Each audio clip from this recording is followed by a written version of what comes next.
Beginning ODO podcast in 5, 4, 3, 2, 1.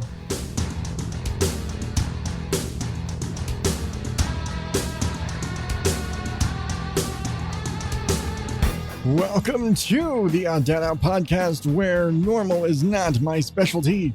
I am your host, the still road weary Adam Higgins, the Odd Dad Out. You can find me at oddadoutpodcast.com and at oddadout on all the social media places. And this is the show where I ramble and rant and tell you what's going on in my life and what I'm doing and what I think about shit. And maybe I tell you about my garden and maybe I don't. And maybe I talk about stuff and make fun of new stuff and maybe I don't. And this is one of those where I'm not so much going to talk about new stuff. Because, holy shit, did I just go through an adventure. I had an adventure recently, and said adventure, along with the holidays, is the reason why I've kind of been radio silent lately. That and just general housework, which is always the thing. But I mentioned we've been really kind of going deep into house cleaning for the holidays and trying to get the house, we're almost to the point, we're only like 2 weeks away from the 2-year anniversary of when we bought this house. And so we're really kind of deep into trying to get the house just cleaned up and looking presentable in the off chance that we're going to have company over the holidays. I realize we're generally antisocial and don't usually want to have people in our house, but, sometimes it's nice to show off and invite people over and spend some time with family and stuff. So, yeah, it'd be nice to have a nice house, and we're actually decorating this year, so it's just kind of a thing. We're trying to decorate the house and look nice and be a little more festive. So, that all being said, most days I'm spending most of my days cleaning and reorganizing and straightening things up and such. And so not that I haven't had time to sit down and record, but I've been damn tired. That's mostly been it, is that I've just been so beat at the end of the day that I just can't. That's really it. As I get to the end, I get to the end of the day on my days off when I could sit down and record and share. And I'm so tired. And I'm just like, I can't. I just can't. I'm knocking out at like 9:30. I'm nope. And so, yeah, that's where I've been. But combine that with holidays and sick kids and my trip back to Texas. And man, that was an adventure and a half. So if you aren't aware, and I vaguely mentioned it in the last episode, over Thanksgiving, I had to travel. I didn't say I had to. We orchestrated this plan to do this over Thanksgiving weekend. But I mentioned my father-in-law had passed away a few months back, and there were many things in their home that were left to us. Some, one of his guitars, some drums, there were some old videotapes from my wife's childhood, things like that. A handful of things that essentially they were like, and some stuff like, hey, you ever going to pick up that cedar chest? Stuff that they've been nagging us to, bring with us anytime we're out there on vacation. So one of the things that was given to us was my father-in-law's truck. My wife's brother had no interest in driving it. My mother-in-law, it's a 5-speed manual transmission. And if you've ever driven a truck with a manual transmission, you'll know that generally the clutch pedal on those trucks is really long and really stiff. And it is kind of a chore to push them down. And my mother-in-law, getting up there in years, her knees are not what they used to be, and trying to drive that truck with her knees just isn't fun. And we realized very quickly that's why my father-in-law actually would use his cane to push the clutch. It's like, I'm willing to bet his legs and his knees couldn't handle that thing either. It did a number on mine. But thus began the quest to retrieve the truck and stuff. And not the truck and stuff, it's the truck and the stuff. And so the plan became the weekend of Thanksgiving. I would go out there. I would drive the truck back with a trailer full of stuff. And that quickly turned into, well, what's the best time? Basically, I have to fly. I theoretically, I guess I could have taken a bus, but that takes longer. So the plan became fly out there, pick up the truck, load a trailer full of stuff, tow a trailer full of stuff back from Texas. Seems simple enough, fly, pick up truck, fill it with stuff, drive home. The problem was, we knew there were some mechanical issues that needed to be taken care of. There were some starting issues, like it was having trouble always turning over. We thought it might have just been a bad battery. Maybe, there's a handful of things that can make it tough for a car to start. And so they took it to their local mechanic, and he's like, oh yeah, change out the ignition coil. No big deal. Fix, starts up. Then it was having trouble with air mix. It was kind of choking out, wasn't getting the right air. And so they'd start it, but then you try and get going and it would choke out. Okay. They changed out some other stuff. There was a leak in the power steering system, fixed that, little stuff that years of it kind of sitting, not being driven every day, wasn't necessarily a daily driver, was much more of a work truck, and they didn't need it to do a lot, so they didn't drive it much. But it did have a almost brand new engine and transmission on it. It was just like the what's the word? Not the accessory parts, but kind of the extra bits, starters and the motor itself, the transmission itself, brand new, nearly brand new tires. Overall, the core of the engine, solid. It's the stuff to make the engine do other stuff that needed work. But basically, they got all those things taken care of, just not necessarily on the time frame, on the timetable we necessarily needed. So the plan was, I flew out Thanksgiving night, not even night, Thanksgiving afternoon, which meant Thursday morning of Thanksgiving, after working until 4 a.m. Wednesday night. So I got home at about 5:30 Thursday morning. I had to take my turkey out of the freezer. Not the freezer, the fridge. I had it in the fridge for a day, but it just hadn't thawed enough. Threw the turkey in a sink full of cool water to thaw the rest of the way. But I only had 2 hours to do it. Technically, by weight, I should have used 3, but it worked out. So I threw the turkey in the sink for 2 hours. I was up at 7 o'clock to throw that turkey in the oven. So 7 o'clock in the morning. Mind you, I got home at 5:30. 7 o'clock in the morning, I get up, throw the turkey in the oven, get that started, and I know I have at least an hour, hour and a half before I need anything else. Because rolls didn't need a lot of time.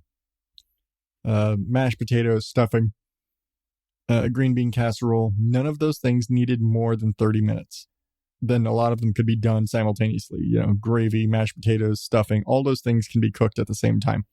The only thing it really needed designated work time was the green bean casserole, get it ready, has to go in the oven kind of stuff. Anyway, I get all of Thanksgiving done. Essentially, I wake up on time. I go to grab some stuff at the store. Literally, it was like, I had to grab some Dramamine and a couple other things, but none of it was Thanksgiving related, which really sucked trying to be at a grocery store on Thanksgiving Day, getting anything but food. I just need to pick up some Dramamine. I don't need all the chaos of all you people who forgot to buy everything. But it is what it is. But long story short, scramble, early morning, throw everything together, and we do a very fast, I have everything on the table come 11 o'clock. So we're eating Thanksgiving lunch, essentially, which is fine. We usually eat fairly early. I usually don't eat Thanksgiving meals much past 1 or 2 o'clock. We usually eat really early. I don't know where that tradition necessarily started, but it's kind of been a thing. I haven't had a Thanksgiving dinner at dinner time. I can't remember, since I was a little kid, maybe probably since I was maybe 10, probably younger than that. So it's always been kind of a midday, and it may just be impatience.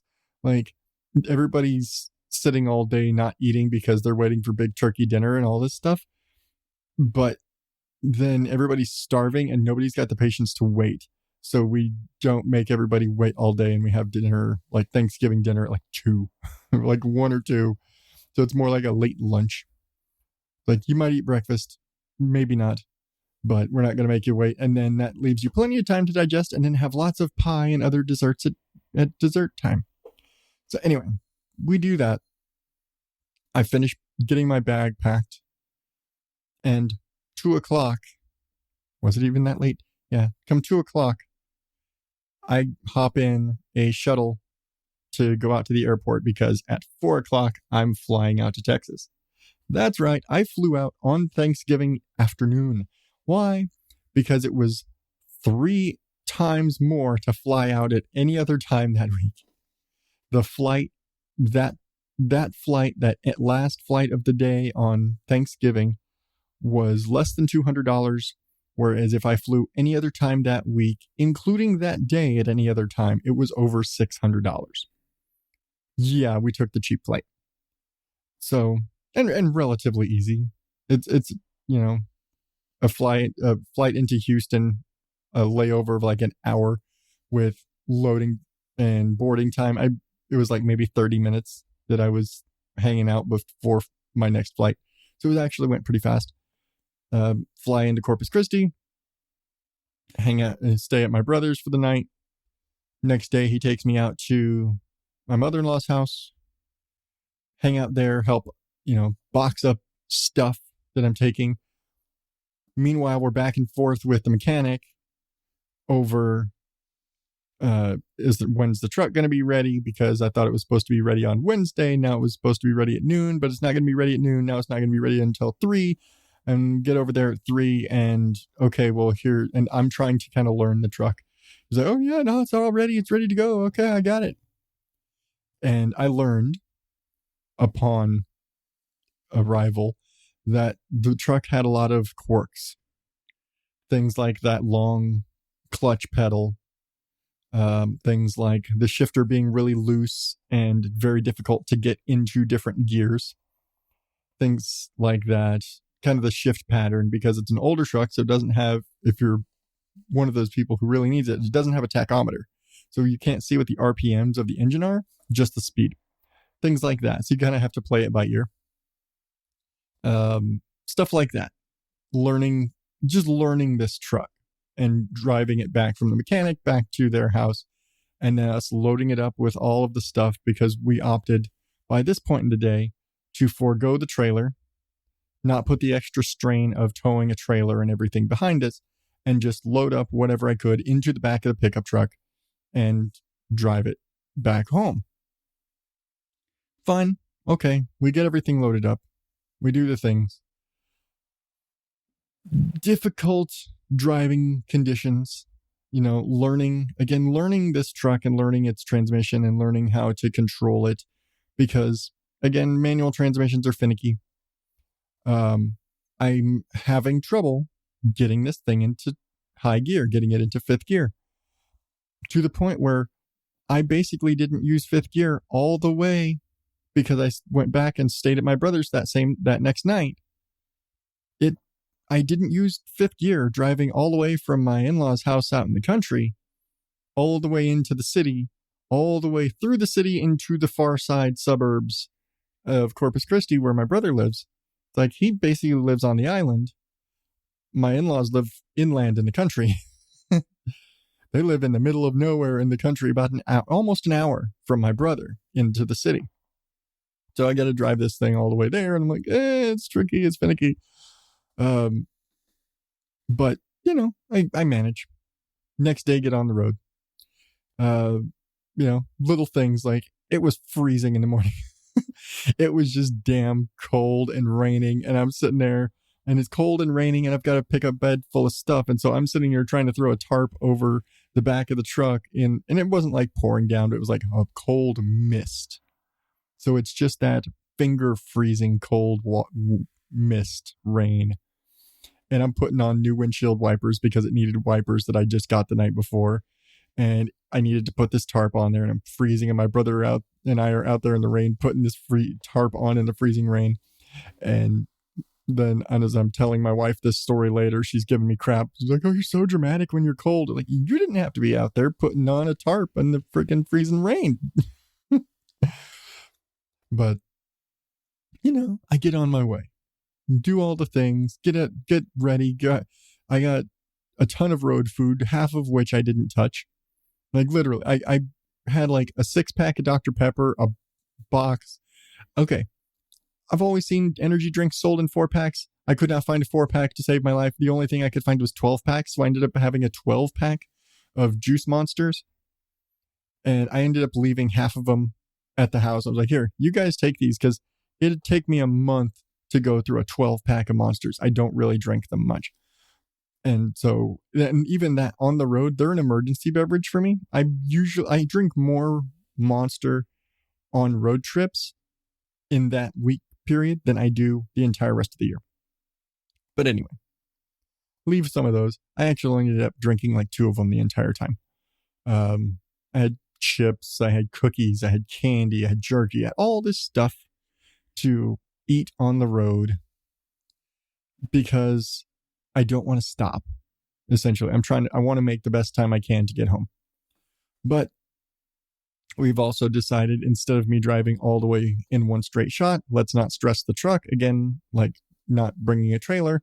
Let's not stress the truck anymore. Let's do it in 2 days. I'll stop overnight, rest the truck, get home safe for everybody. Fine.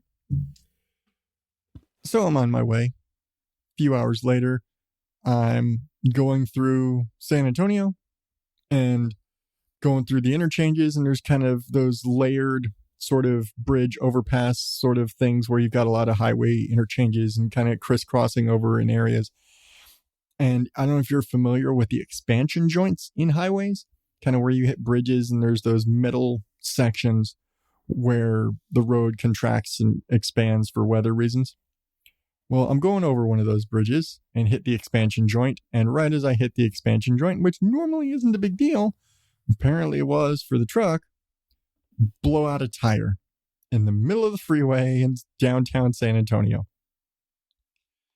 And because of where it was nearly impossible for me to get access to under the truck to try and change the tire myself. I had a tire, but it was very difficult for me to get access to actually change the tire because of where I was located. I basically was up against the wall on an elevated road. So I didn't have the working room on that side of the truck to actually change the tire because it was on the passenger side up against the wall. So I didn't have the room to actually change the tire. Fortunately, there is a service provided by Texas Department of Transportation where they have basically like emergency roadside assistance that are kind of these trucks, and they call them hero trucks. And I don't know what, I'm sure it's an acronym for something, but they call them hero trucks.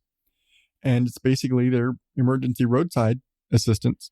And they show up and they can give you gas or help you tow somewhere or help you change a tire or whatever it is. And it's free service offered by the state, which is very nifty. And it's in, select major cities, I guess. They're not out in the country. They're only in the city, which I learned after my whole ordeal. He's like, okay, well, if you run into other trouble, if you once you get past the La Cantera area, that's where our service area ends. And it doesn't pick up until you get to El Paso, next major city on the road.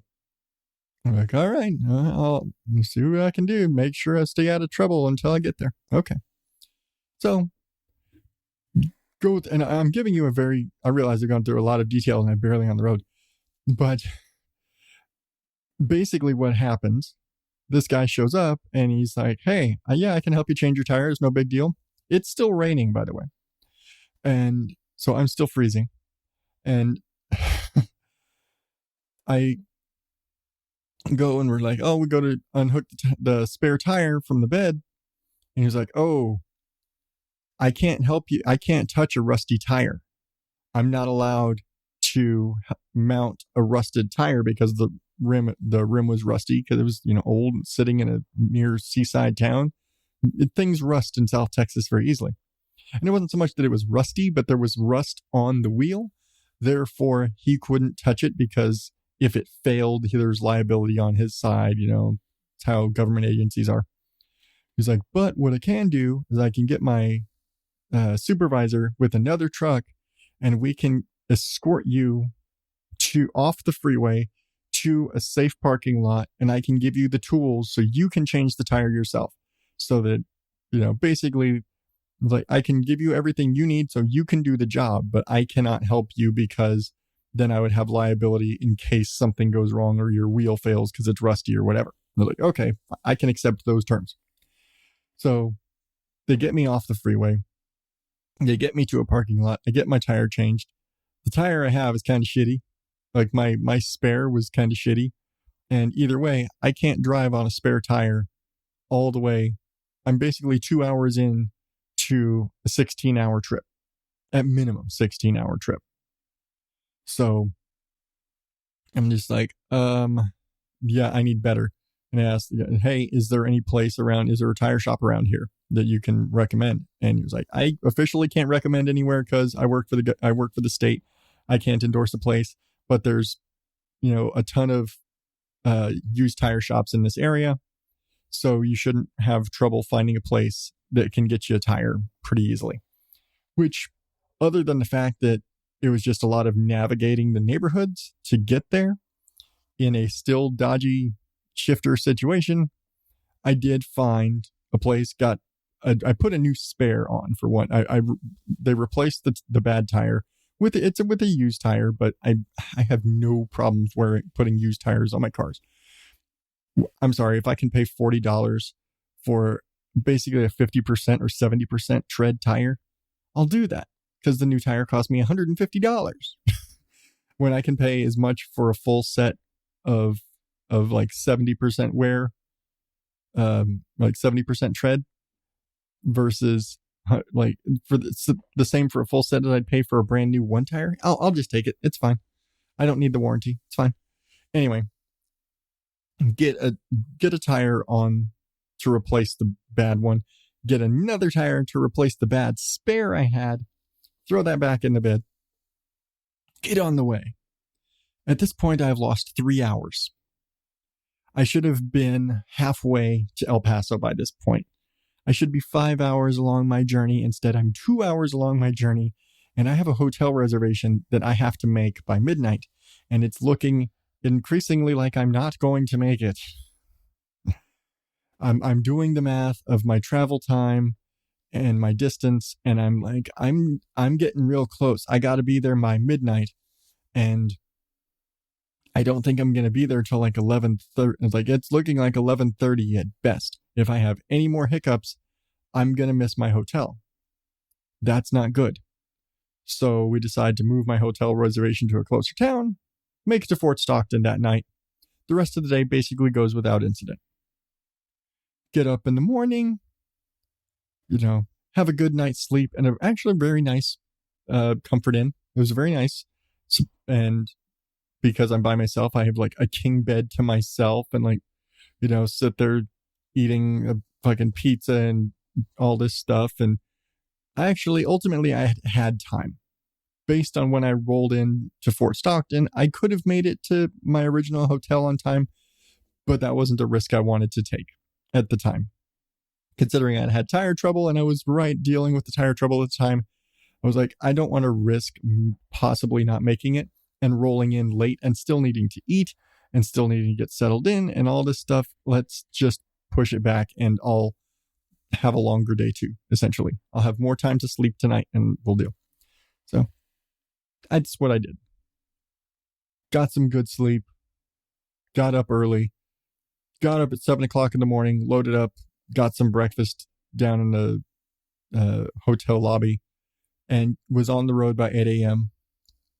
Good start, get on the road, just keep on trucking, basically. Just chugging along all day. I ran into a little issue with, I think I had a leak in a brake line somewhere, so I was kind of losing brake pressure here and there, but I could still stop. I didn't lose my brakes completely, so it wasn't a huge issue. But basically made it all the way through El Paso, all the way across New Mexico, all the way through the southeast Arizona, through Tucson, all the way until I get into the outskirts of Phoenix. And I am outside the casino areas, kind of between, if you're familiar with the area, out near Maricopa and closer into Chandler. Like I said, I'm out near the casinos out there. And so I'm out there and there's traffic because there was an accident, which then means I'm now in stop and go traffic in a truck with a kind of dodgy shifter and a very old, and a very inexperienced driver as far as I didn't have to. It's like, for the most part, I was cruising.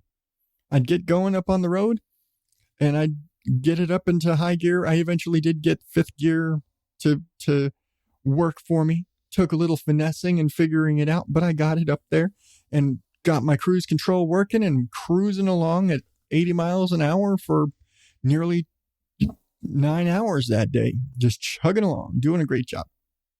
But I run into this stop and go traffic and really, sitting there dancing with the pedals, trying to keep things going, and it stalls out on me a couple of times.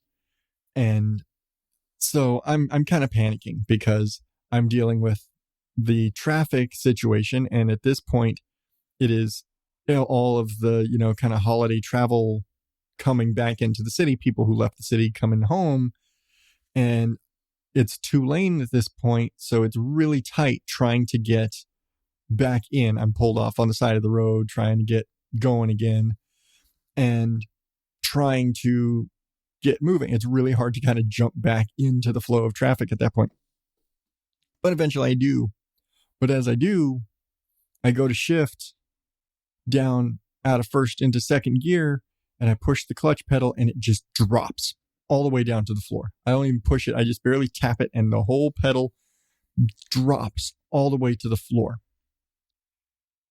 And my heart with it, my heart just drops into my stomach and I'm just like, shit, what am I going to do? What, I'm freaking out because I've never experienced this before. And I'm in the middle of a major interstate highway in a massive work truck, fully loaded with wooden boxes and storage chests and things, and me, and and I don't have the ability to control my shifting or any of that. I can't shift. I do manage. I go and like pick up the clutch pedal with my foot, and it comes up a little bit and stays up, and I'm able to get the truck out of gear. I'm able to shift it from 2 and up into 3rd and 4th gear, but I can't get it up into 5th gear, at least not at this point, and I wasn't pushing it. So I just get it and it's like, hey, I know I can run it in 4th gear. I did that, the other night coming back from the coming into town. So I'm just going to do this. And I rode it in fourth gear all the way across Phoenix, all the way through all the suburbs, all the way out until I get to the far end. There's on the far end of the valley, there's the 303 freeway, which I actually have to use to get up to where I live because the 303 goes through Surprise, where I live. And it is basically the fastest way for me to make kind of that run. If I'm going out towards the airport or out towards leaving town like that, that's the fastest, officially, realistically speaking, the fastest route out. So I up and I take it and just run the I-10 all the way out into the 303 freeway until I get to my exit. And I know my exit is like 2 lights. It's like maybe 2-3 miles from exiting there till I'm at my neighborhood. And I've only got like 2-3 lights to go through and then a couple of turns in my neighborhood and then I'm there, I'm home. But the whole time I'm driving down the road, going down the freeway, trying to get over to my side of town. I'm sitting there flicking, messing with this pedal, trying to get it to wake up, trying to get it to come back. I got it to come back a little bit so I can get moving. Try and get it to come back so I can get going, you know? I'm concerned. How am I going to stop? How am I going to get there? Like, I can stop. I can get it out of gear. You know, that's easy. It's really easy to pop a stick shift out of gear. It's much harder to get it in gear from a stopped position if you don't have full use of the clutch. And I didn't. So in my mind, for the entire 30-45 minutes or so I was driving across town, that was wearing in my mind. What am I going to do when I have to stop? Because I know I'm going to have to stop eventually.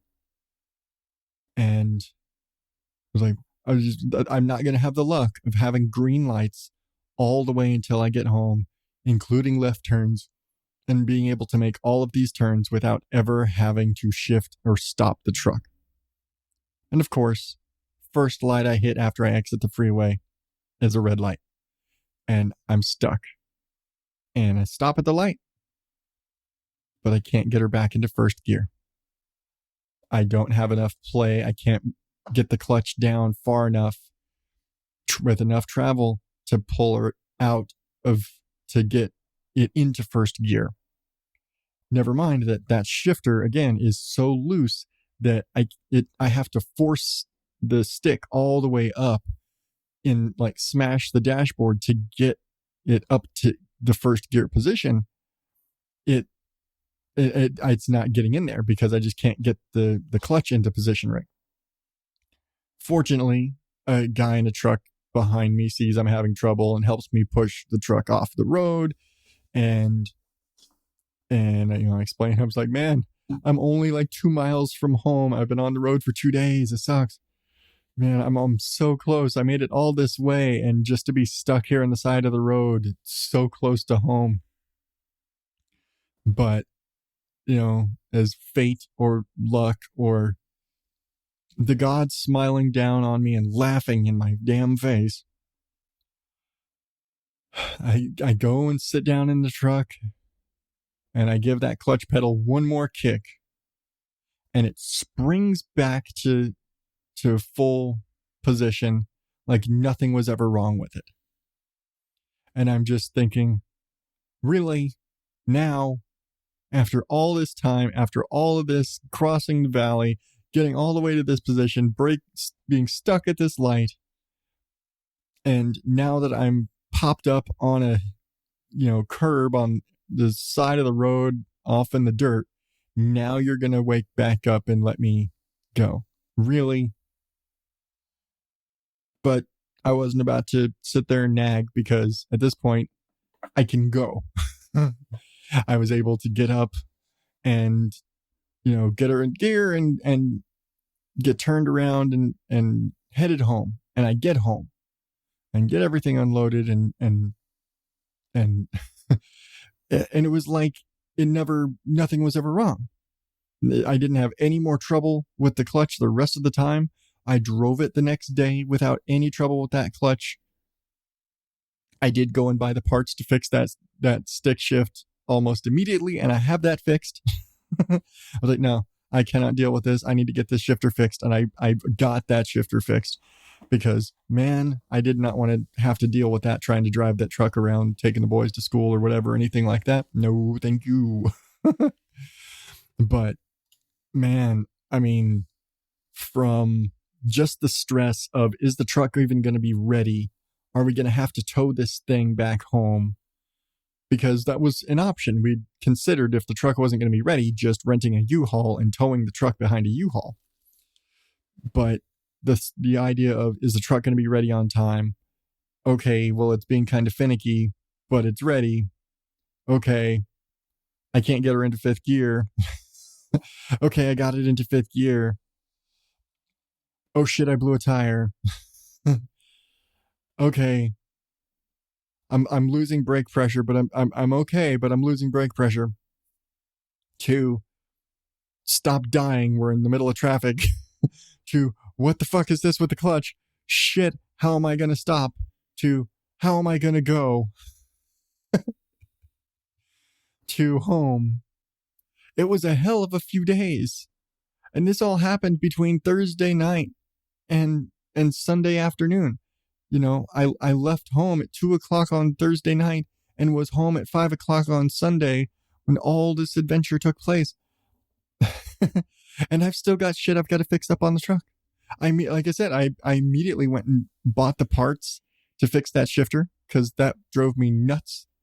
I ordered stuff for, a new shift knob because the shift knob on it was all busted up from getting smashed on the dashboard for what probably was years. I've got a lot of little parts and things. I got to get that brake fluid leak checked out.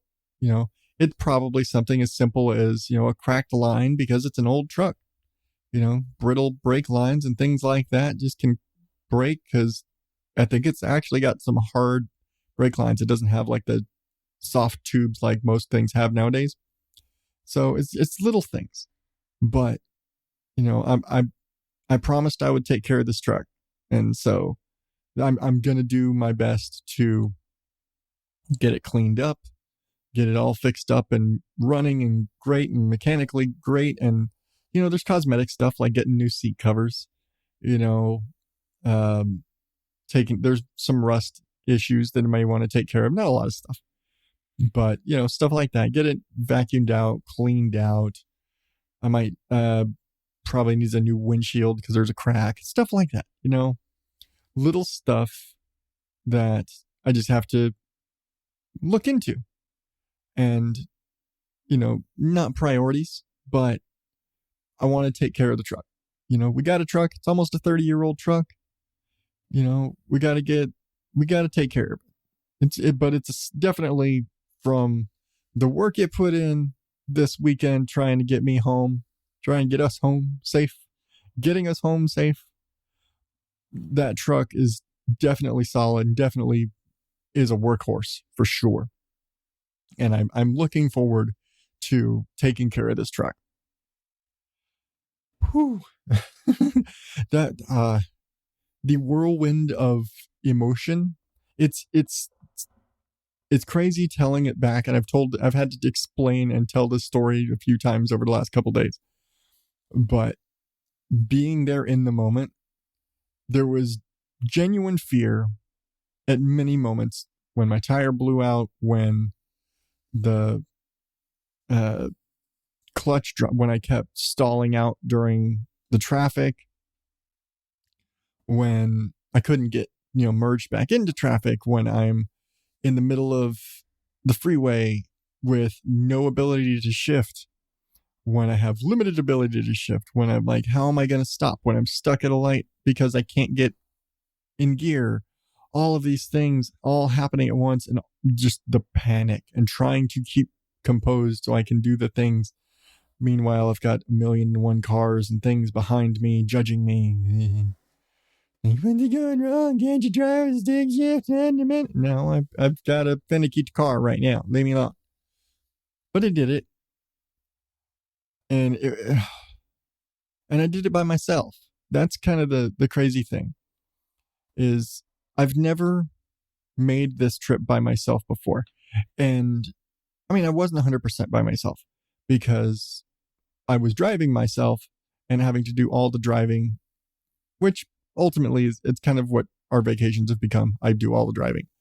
But it was, I spent a lot of time on the phone with my wife and the kids and everybody so that I could keep myself awake and mentally occupied, because it's a lot easier to stay awake if I'm talking to somebody.